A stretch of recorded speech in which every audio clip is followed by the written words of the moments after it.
वक्त के नक्श कदम, वो सफर जहां हम सदियों पुरानी दास्तानों को जिंदा करते हैं, जहां तारीख सिर्फ तारीख नहीं रहती बल्कि सांस लेती, बोलती और महसूस होती है।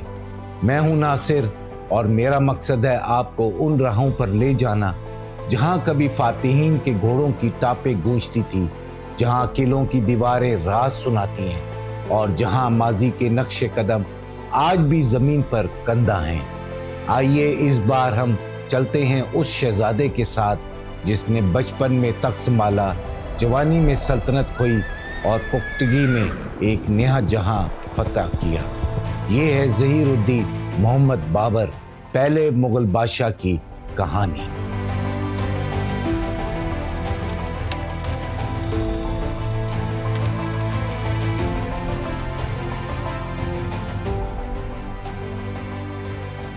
ये 14 फरवरी 1483 की बात है। वस्ती एशिया की फरगाना वादी, जहां इस वक्त उमर शेख मिर्जा फरगाना के हुक्मरान थे। ये वादी इस वक्त उज़्बेकिस्तान, किर्गिस्तान और ताजिकिस्तान में तकसीम है। बर्फ की सफेद चादर ओढ़े पहाड़ और उनके बीच एक मजबूत किला, जिसकी बुलंद फसीलों के अंदर मशालों की रोशनी लहरज रही थी। किले के एक कमरे में जहां सर्दी को रोकने के लिए मोटी कालीनें बिछाई गई थी, वहां एक बच्चे की पैदाइश हुई।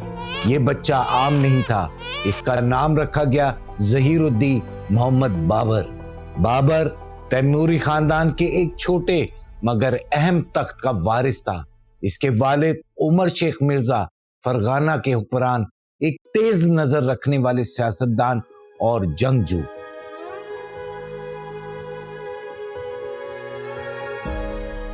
और इसकी वालदा कतल्लक निगार खानम, चुगताई खानदान की शहजादी, नरमी, वकार और दानिशमंदी की अलामत। बाबर की रगों में दो अजीम फातेहीन तैमूर लंग और चंगेज खान का खून दौड़ रहा था। ये वरासत दो मुख्तलिफ रास्तों से इस तक पहुंची। वालिद की तरफ से यानी उमर शेख मिर्जा के जरिए वो तैमूर लंग का बराह रास्त पढ़ पोता था। ये नस्ब इसे तैमूरी सल्तनत की शान और शौकत, हुक्मरानी की हिकमत और अस्करी महारत का वारिस बनाता था। वालदा की तरफ से यानी कतल्लक निगार खानम के जरिए वो चंगेज खान के कबीले चुगताई खान के खून से जुड़ा था। ये रिश्ता इसे मंगोल जुर्रत, सहराई जिंदगी की सख्त मिजाजी और मुहिम जोई की रूह देता था। यूं बाबर एक ऐसा शहजादा था जिसकी नसों में वस्ती एशिया की दो सबसे बड़ी सल्तनतों का मुश्तरका फख्र बह रहा था। एक जानिब तैमूर की सल्तनत के हिकमत व फन तामीर, दूसरी जानिब चंगेज खान की बेखौफी और नाकाबिले शिकस्त इरादा। इसका बचपन किले की बुलंद दीवारों, शाही बागों और बर्फानी हवा के बीच गुजरा।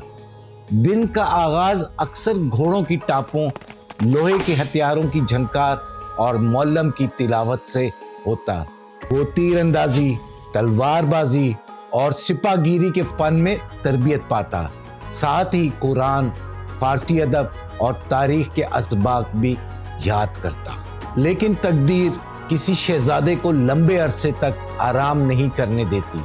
बाबर की कहानी में भी सुकून का वक्त बहुत मुख्तसर था।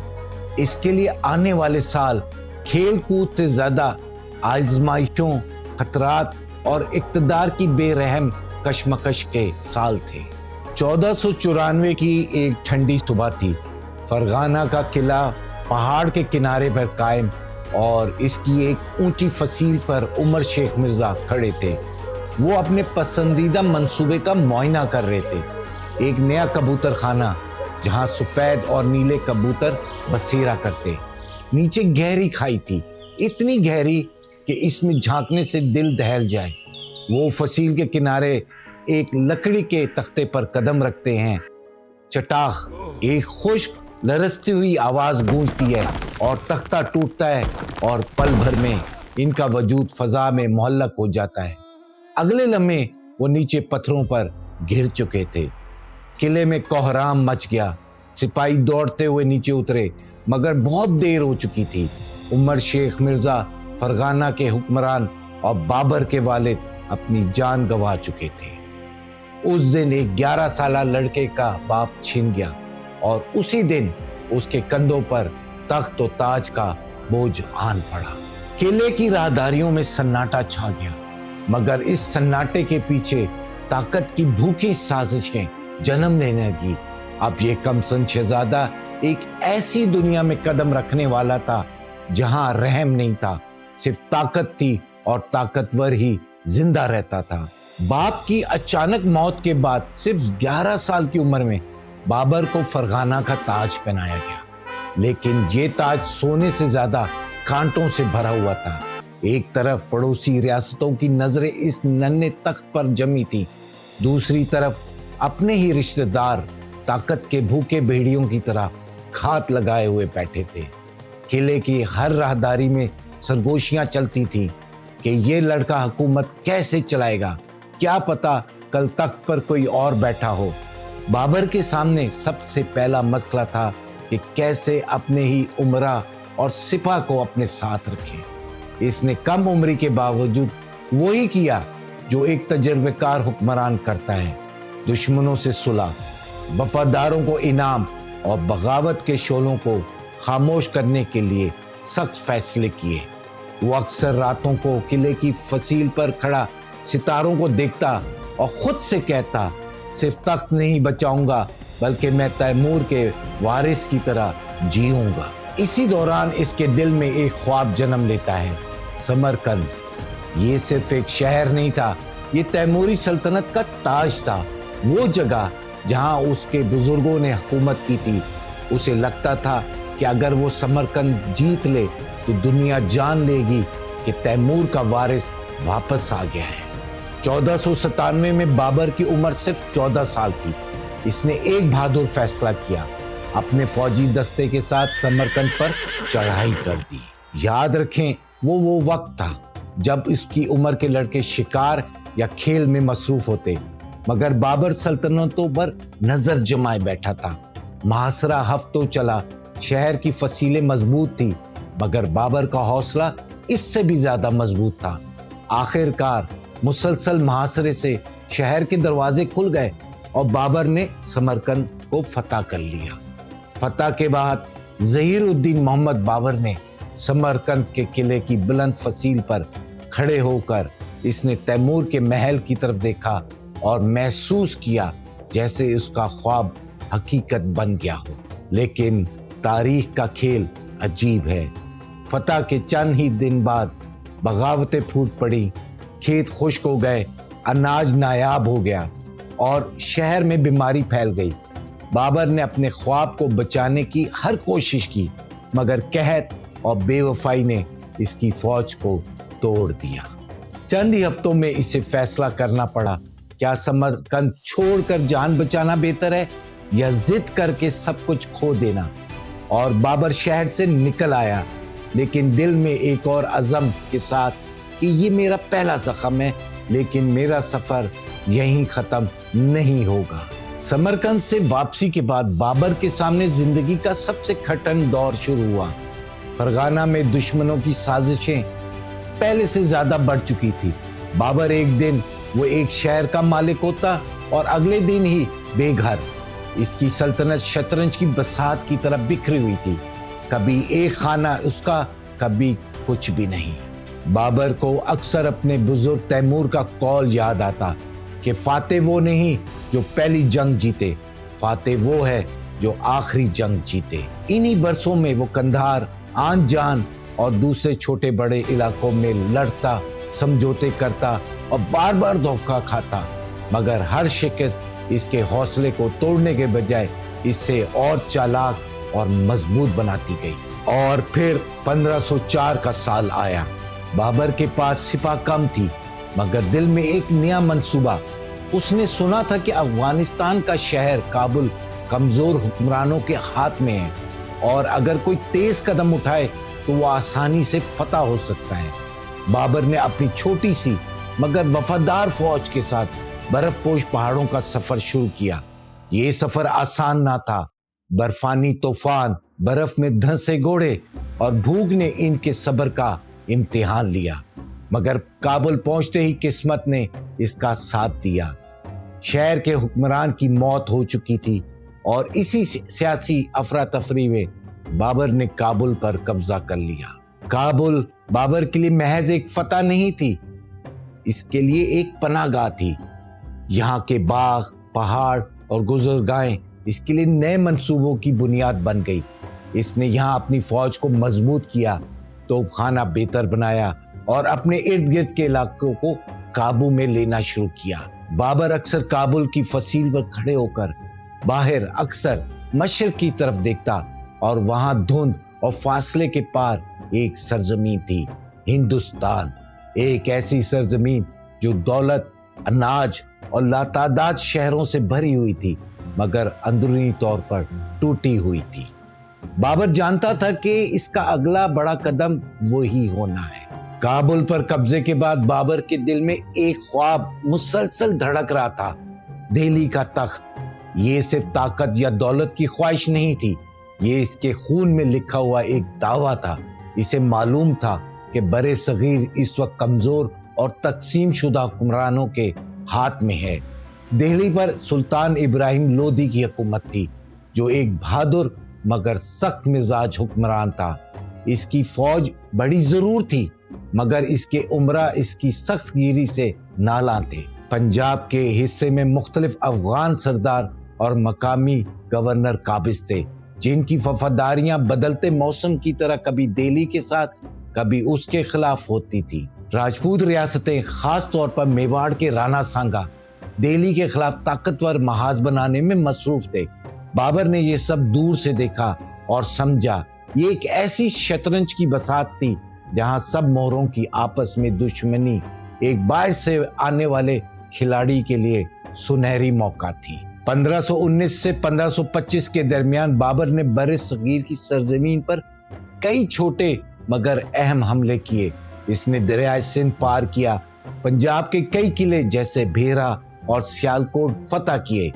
یہ حملے محض لوٹ مار کے لیے نہیں تھے بلکہ ایک سوچا سمجھا منصوبہ تھا کہ دشمن کی فوجی طاقت کو پرکھنا، میدانوں، جنگلوں اور دریاؤں کے جغرافیے کو سمجھنا اور سب سے بڑھ کر مقامی حکمرانوں میں خوف اور حیرت پیدا کرنا۔ ان برسوں میں بابر نے بعض سرداروں کو شکست دے کر ان کی وفاداریاں خریدی، بعض کو معاہدوں کے ذریعے اپنے ساتھ ملایا۔ اس کے حملے مختصر مگر شدید ہوتے تھے، جیسے بجلی کوند کر گزر جائے اور دشمن سنبھلنے سے پہلے سب کچھ بدل جائے۔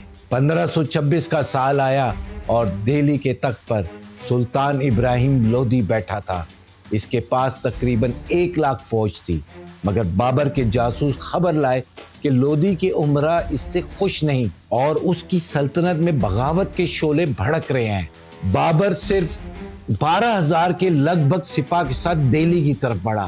یہ تعداد ابراہیم لودھی کی 1 لاکھ سے زائد فوج کے مقابلے میں سمندر میں ایک قطرے جیسی تھی، لیکن بابر کے پاس ایک ایسا ہتھیار تھا جو ہندوستان کی جنگوں میں نیا تھا، توپ خانہ اور ایک خاص فوجی چال جسے ترک منگول جنگی روایات میں تلغمہ کہا جاتا تھا۔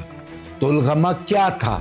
تلغمہ ایک گھیراؤ پر مبنی جنگی حکمت عملی تھی۔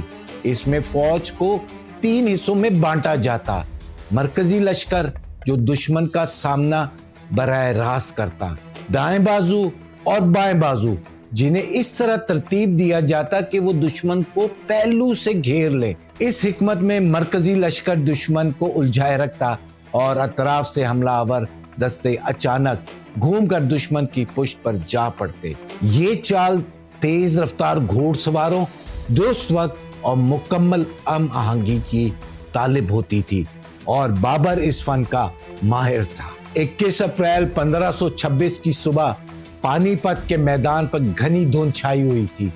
بابر نے اپنی فوج کو مضبوط لکڑی کی گاڑیوں کے پیچھے پوزیشن دی، گاڑیوں کو زنجیروں سے باندھ کر قلعہ سا بنا دیا اور ان کے بیچ توپیں نصب کروا دی۔ دھند کی آڑ میں توپ خانہ چھپا ہوا تھا۔ جب ابراہیم لودھی کی فوج نے بھرپور حملہ کیا، توپوں کی گرج نے گھوڑوں کو خوف زدہ کر دیا، صفیں ٹوٹ گئیں، سپاہی بکھر گئے۔ اسی لمحے بابر نے تلغمہ کا حکم دیا، दाएं और बाएं बाजू के घुड़सवार तेजी से घूमकर दुश्मन की पुष्ट पर जा पड़े। अब लोदी की फौज आगे तोपों की तबाही, पीछे घुड़सवारों के तीरों और अतराफ से नेजों में जकड़ी गई। चंद ही घंटों में मैदान खाली था और इब्राहिम लोदी मारा जा चुका। बाबर ने मैदान में खड़े होकर जान लिया कि दिल्ली का ताज अब तैमूर के वारिस के सर पर सजने वाला है। ये सिर्फ एक जंग की जीत नहीं थी, बल्कि बड़े सगीर में एक नए अहद, मुगल सल्तनत के आगाज का ऐलान था। पानीपत की जीत के बाद दिल्ली का तख्त बाबर के कब्जे में था, लेकिन ये तख्त सोने का कम और कांटों का ज्यादा साबित हुआ। अभी वो नई सल्तनत की बुनियादें मजबूत कर ही रहा था कि एक और खतरा मशरिक से नहीं बल्कि मगरिब से बढ़ता हुआ नजर आया। मेवाड़ का हुक्मरान राणा सांगा। राणा सांगा एक शुजा और माहिर जंगजू राजपूत हुक्मरान था।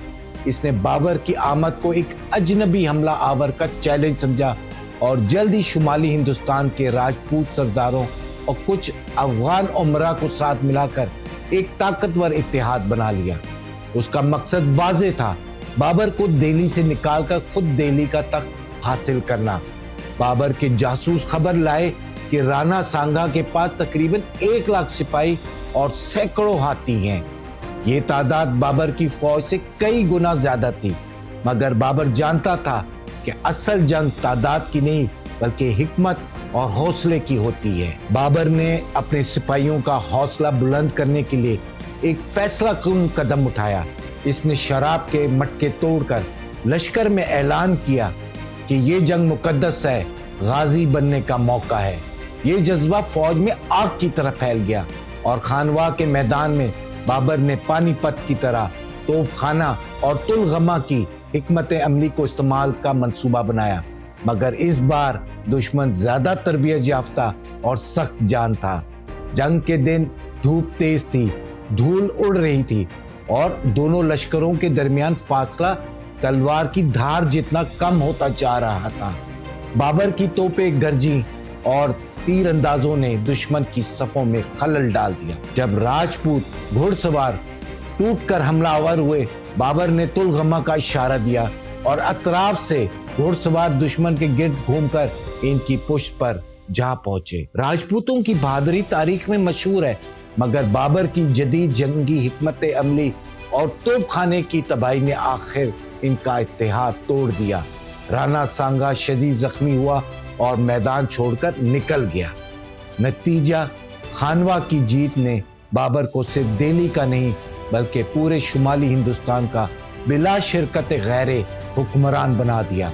ये वो दिन था जब बाबर की सल्तनत को वो मजबूती मिली जो पानीपत की जीत के बाद भी पूरी तरह हासिल नहीं हुई थी। बाबर ने सल्तनत के इस्तेहकाम के बाद जमीन की पैमाइश का निजाम बेहतर किया, किसानों का बोझ कम किया, किले और सराय मरम्मत करवाए और बागात तामीर किए। आगरा में पहला मुगल बाग बनाया जिसमें नहरें और फूल वस्ती एशिया की याद दिलाते थे। सन 1530 में बाबर बीमार पड़ गया। रिवायत है कि इसने दुआ की कि इसके बेटे हुमायूं की बीमारी मुझ पर यानी बाबर पर आ जाए। हुमायूं सेहतयाब हुआ और बाबर की हालत बिगड़ गई।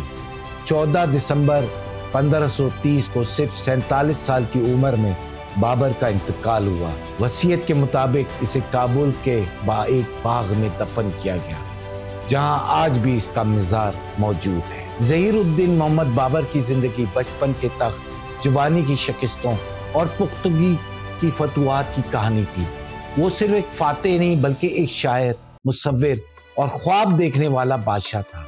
इसके अल्फाज आज भी जिंदा हैं कि शिकस्त सिर्फ एक मौका है अगली जीत के लिए। कहानी खत्म हुई, मगर वक्त के नक्शे कदम कभी नहीं मिटते।